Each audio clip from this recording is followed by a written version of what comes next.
봉독하겠습니다. 봉독할 하나님 말씀은 잠언 3장 27절에서 35절 말씀입니다. 봉독할 하나님 말씀 잠언 3장 27절에서 35절까지 말씀을 제가 봉독하겠습니다. 27절부터 봉독합니다.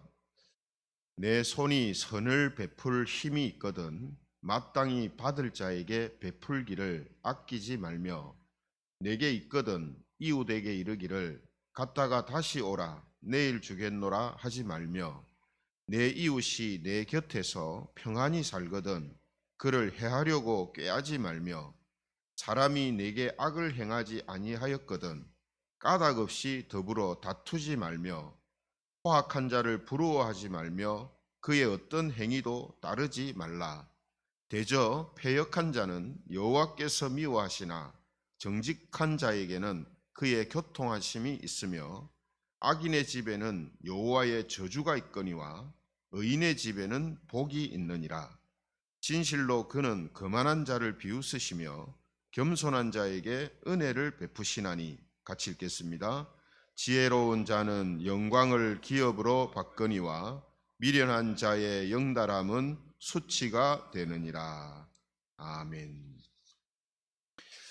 이 시간에는 지혜 있는 자와 이웃이라는 제목으로 말씀을 함께 나누겠습니다. 지혜 있는 자와 이웃. 예수님께서는 마태복음 22장 37절에서 하나님을 사랑하는 것과 이웃을 사랑하는 것을 이 불가분의 관계에 있는 것으로 말씀하셨습니다. 즉 하나님을 사랑한다면 당연히 이웃을 사랑하게 돼 있다라고 그렇게 말씀하신 것이죠.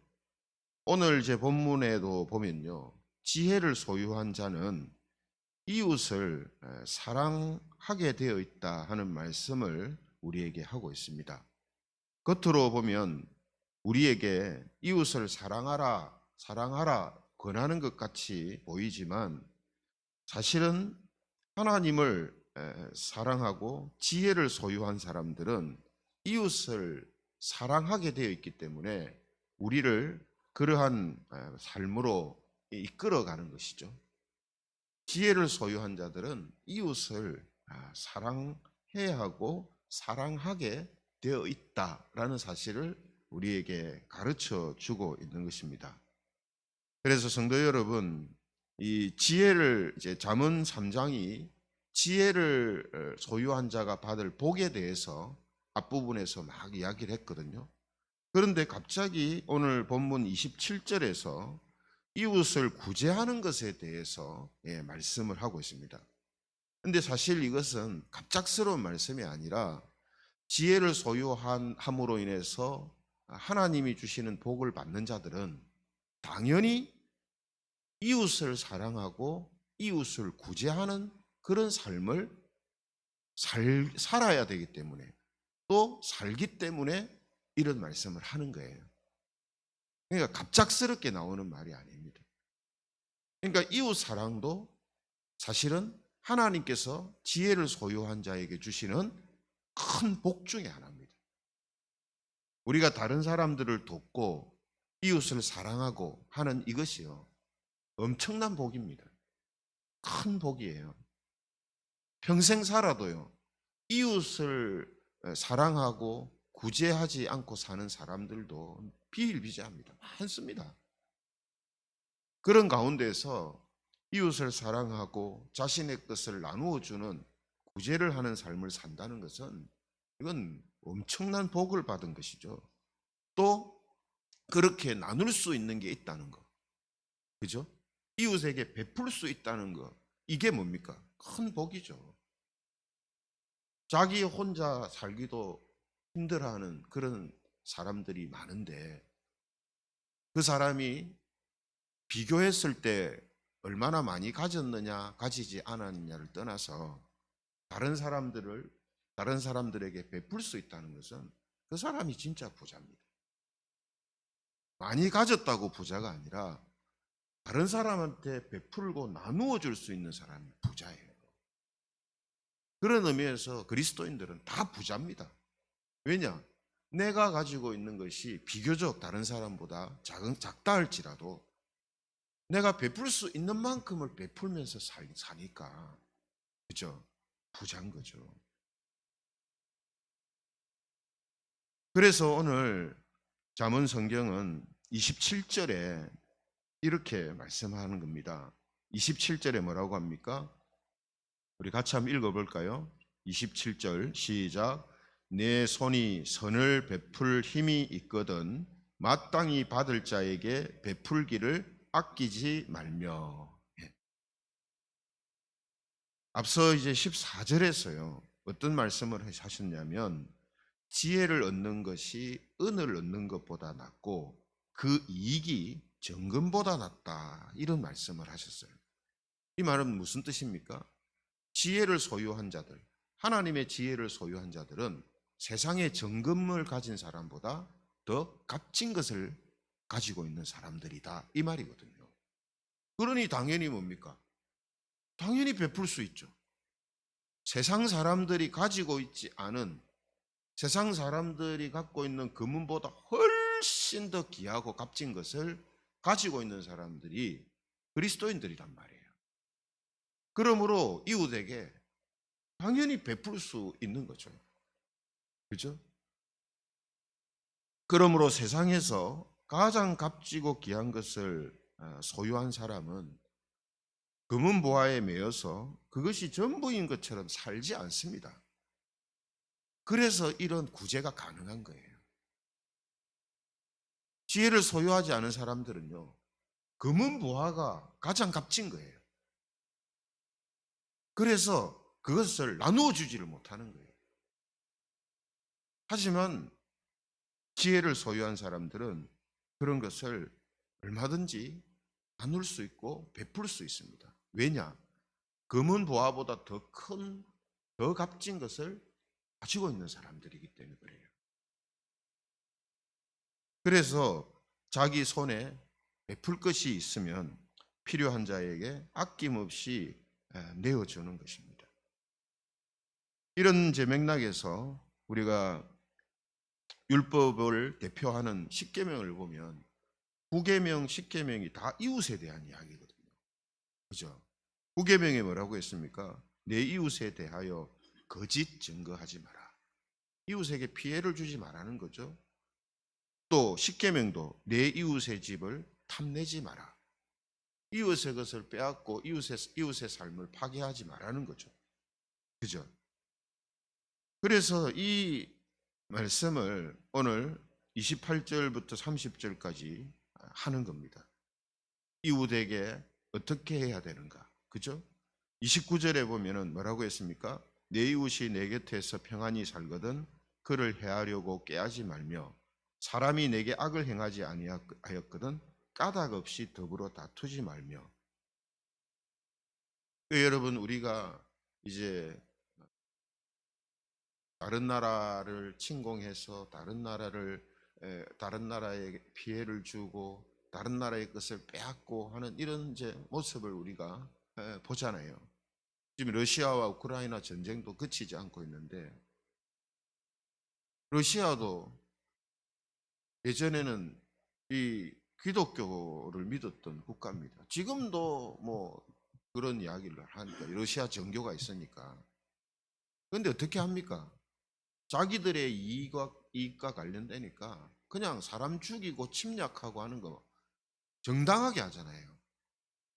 그죠? 근데 오늘 딱 이 말씀만 두 구절만 딱 비교해도요, 그들이 얼마나 잘못하고 있는가 알 수가 있잖아요. 결국 뭡니까? 그들이 또 사람들이 예수님 운운하면서 하나님 운운하면서 이웃이 평안히 살고 있는 것을 깨뜨리고 또 자기에게 악을 행하지 아니하였는데도 다투는 일을 하는 이유는 그 안에 진정으로 오늘 잠언식으로 말하면 하나님의 지혜가 없기 때문입니다. 신약식으로 말하면 예수 그리스도를 믿는 믿음이라는 것이 그들에게 바르게 있지 않단 말이에요. 그래서 예전에 중세 시대에도 십자가를 앞에 내세우면서 다른 나라를 침략하고 죽이는 일들을 정당하게 했단 말이에요. 이런 일들이 생기는 이유가 뭡니까? 그들에게 진정한 지혜가 없다는 말이죠. 그래서 하나님이 구원받은 백성들에게 이웃 사랑을 말씀하시는 이유는 하나님으로부터 가장 귀한 것을 받았다는 사실을 깨달으면 당연하게 이웃 사랑을 할 수 있기 때문입니다. 이런 제 맥락에서 레위기 19장 18절에 보면 역시 또 같은 말씀을 합니다. 레위기 19장 18절에 보면 원수를 갚지 말며 동포를 원망하지 말며 내 이웃 사랑하기를 내 자신과 같이 사랑하라. 나는 여호와이니라. 여러분, 이 나는 여호와이니라 이 말은요, 우리를 겁박하는 게 아닙니다. 이웃 사랑해라. 내가 여호와다. 내 말 들어. 이런 뜻이 아닙니다. 이웃 사랑하라 하면서 나는 여호와니라 이 말은 무슨 말이냐면 하나님은 이웃을 사랑하는 자, 하나님은 까닭 없이 다른 사람을 해하는 분이 아니시라는 것을 이야기하는 거예요. 그러므로 그런 하나님인 줄 아는 사람이라면 이웃을 사랑해라 이 말이에요.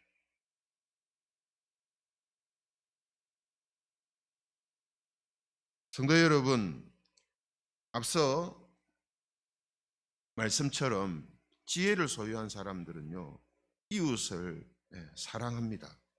동시에 지혜를 소유하지 못한 이웃들의 잘못된 삶을 따라가지도 않습니다. 그죠? 이웃을 사랑할 뿐만 아니라 이웃을 사랑하지 않는 그런 사람들의 모습을 따라가지 않는다는 거예요. 그래서 31절에 이렇게 말씀하죠.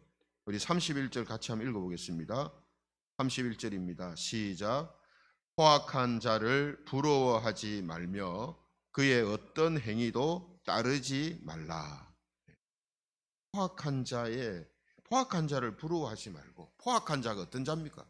이웃을 파괴하고 이웃의 것을 빼앗고 이웃을 사랑하지 않는 사람들을 말하거든요. 그런 사람들의 행위를 따르지 말라 이렇게 이야기합니다. 시편 1편에도 보면 이 부분을 이야기하잖아요. 시편 1편 1절에 보면 복 있는 사람은 어떻게 한다고요? 악인들의 꾀를 따르지 않는다. 죄인들의 길에 서지 않는다. 오만한 자들의 자리에 앉지 아니한다. 네. 같은 이야기를 하고 있는 거죠. 뿐만 아니라 지혜를 소유한 사람들은요, 의인의 길은 하나님께서 인정하시지만 악인의 길은 망한다라는 사실을 압니다. 그죠? 그래서 앞서 제가 인용했던 시편 1편 6절에 보면 뭐라고 합니까? 의인들의 길은 여호와께서 인정하시나 악인들의 길은 망하리로다. 네. 이걸 아는 사람들이 지혜를 소유한 사람들이에요. 그래서 오늘 본문 32절부터 35절까지 말씀이 바로 이 말씀을 하는 거예요. 의인들의 길은 인정하고 하나님께서 복을 주시지만 악인들은 망하고 화가 있을 것이다. 저주가 있을 것이다. 그죠? 이걸 지금 말씀하고 있는 거거든요. 그래서 빌립보서 4장 12절에 보면요, 이런 말씀이 있습니다. 빌립보서 4장 12절에 보면 나는 비천에 처할 줄도 알고 풍부에 처할 줄도 알아 모든 일 곧 배부름과 배고픔과 풍부와 궁핍에도 처할 줄 아는 일체의 비결을 배웠노라. 여러분, 그리스도인들은 어떤 사람들인가 하면요, 모든 것에 대해서 일체의 비결을 갖고 있는 사람들입니다. 일체의 비결을 갖고 있어요.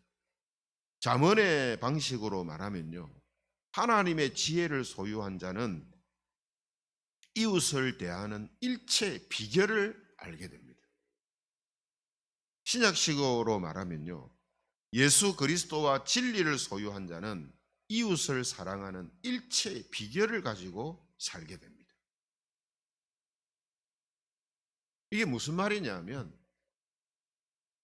그리스도인들은 이웃을 사랑하면서 살아야 하는데, 이렇게 해라 저렇게 해라 가르쳐 준 것만 가지고 사는 사람들이 아니라 이 말이에요.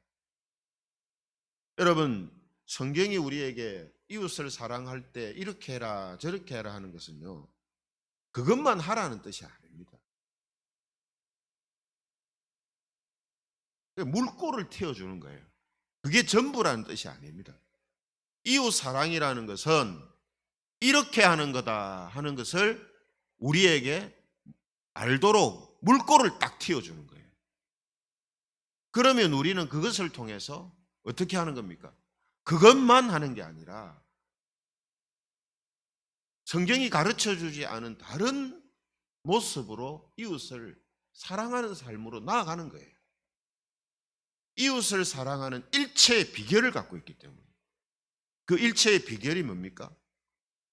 잠언이 말하고 있는 것처럼 하나님의 지혜입니다. 하나님의 지혜가 이웃을 사랑하는 일체의 비결을 우리에게 가르쳐줘요. 또 그 하나님의 지혜가 궁극적으로 뭐라고 했습니까? 예수 그리스도며 진리의 말씀이라고 했잖아요. 그죠? 결국 여러분, 우리가 이웃을 사랑하는 삶을 살 수 있는 것은요, 성경에 이렇게 해라 저렇게 해라 적혀져 있기 때문이 아니라 예수 그리스도 그분을 통해서 하나님이 우리에게 베풀어 주신 사랑과 은혜가 어떤 것인지를 알기 때문에 우리에게 나오는 거예요. 반대로 말하면 이웃에게 베풀 것이 있으면서도 베풀지 않고, 이웃이 자기에게 해를 끼치지도 않는데 자기가 악으로 행하는 것은, 악으로 대하는 것은 뭐 때문이라고요? 하나님께서 예수님을 통해 베풀어 주신 사랑을 제대로 알지 못하기 때문에. 믿음으로 산다는 것이 뭔지를 모르기 때문이에요. 성경 말씀이 우리에게 가르쳐주고 있는 가장 중요한 것을 모르기 때문이에요.